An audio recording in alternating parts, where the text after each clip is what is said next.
Në çdo edicion të Big Brotherit ka gjithmonë një personazh që nuk ndërton identitetin e vet përmes asaj që është, por përmes asaj që kundërshton. Në këtë rast, për mua, Benita po bie pikërisht në këtë kurth. Mënyra se si ajo flet vazhdimisht për Elionën nuk duket si analizë loje, por si fiksim personal që e ka kaluar kufirin e normales strategjike. Nga jashtë, perceptimi është i qartë. Benita e ndjek Elionën kudo, jo fizikisht, por në narrativ. Çfarëdo që bën Eliona, Benita ka diçka për të thënë. Çfarëdo që ndodh në shtëpi, ajo gjen një mënyrë për ta lidhur me Elionën. Dhe kjo është ajo që në gjuhën popullore quhet gjibjes, jo si fyerje, por si përshkrimi një sjelljeje që nuk të lë të ecësh përpara, sepse je gjithmonë duke parë mbrapa dikë tjetër. Problemi më i madh këtu nuk është Eliona. Problemi është se Benita, duke u fokusuar kaq shumë tek ajo, po e humb veten si lojtare.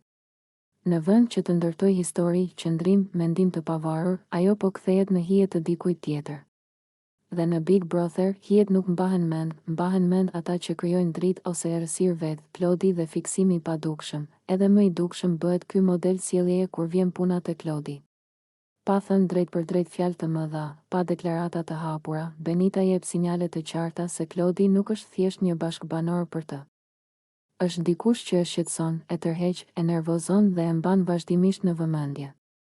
Dhe kur një person të rri kaq shumë në mendje, zakonisht nuk është rastësi. Nga jashtë, duket qartë se ajo është e fiksuar pas Klodit. Jo domosdoshmërisht në kuptimin romantik të pastër, por në një përzierje emocionesh, pëlqim, inat, nevojë për vëmendje dhe xhelozi e pashprehur. Kjo është arsyeja pse ajo reagon fort ndaj çdo veprimi të tij, pse e përfshin emrin e tij në biseda edhe kur nuk ka nevojë, dhe pse përpiqet ta ul figurën e tij përmes fjalëve. Por e vërteta është kjo: kur përpiqesh shumë të bindësh të tjerët që nuk të intereson dikush, zakonisht je duke gënjur veten. Benita nuk po sillet si dikush indiferent ndaj Klodit. Përkundrazi, ajo po sillet si dikush që po mbaron për të, emocionalisht e lodhur, e paqet dhe e paqartë me ndjenjat e veta, nga strategji në shpifje të butë. Ajo që e bën këtë situatë edhe më problematike është fakti që fjalët e Benitës shpesh kalojnë nga opinion në insinuat. Dhe insinuata, edhe kur vishet si mendim personal, mbetet një formë e shpifjes së butë. Nuk është loja e fortë që e bën dikë të duket i zgjuar, është loja e pastër. Në vend që të përballet hapur me Klodin, me Elionën apo me çdo që e shqetëson, Benita zgjedh rrugën e të folurit pas shpine, të komenteve të përsëritura, të nënkuptimeve.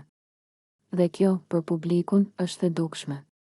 Publiku sheh kur dikush është i sinqert dhe kur dikush po sillet nga frustrimi personal. Big Brother nuk fal fiksimet. Historia e Big Brotherit e ka treguar shpesh. Banorët që fiksohen pas një personi tjetër zakonisht bien, sepse loja e tyre fillon të sillet rreth dikujt tjetër dhe jo rreth vetes. Ata nuk kontrollojnë më narrativën, reagojnë ndaj saj.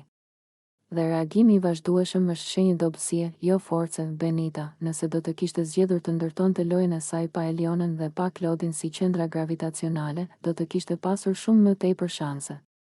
Por tani, ajo po perceptohet si dikush që ndjek, jo udhëheq, që flet shumë për të tjerët, por pak për veten. Përfundim, në këtë pikë të lojës, Benita nuk duket si një lojtare e pavarur, por si një reflektim i frustrimeve të veta. Eliona ecën përpara, Klodi vazhdon lojën e tij, ndërsa Benita mbetet pas, duke u kthyer gjithmonë te të njëjtat emra, të njëjtat tema, të njëjtat fjalë. Dhe në Big Brother, përsëritja nuk është qëndrueshmëri, është konsumim.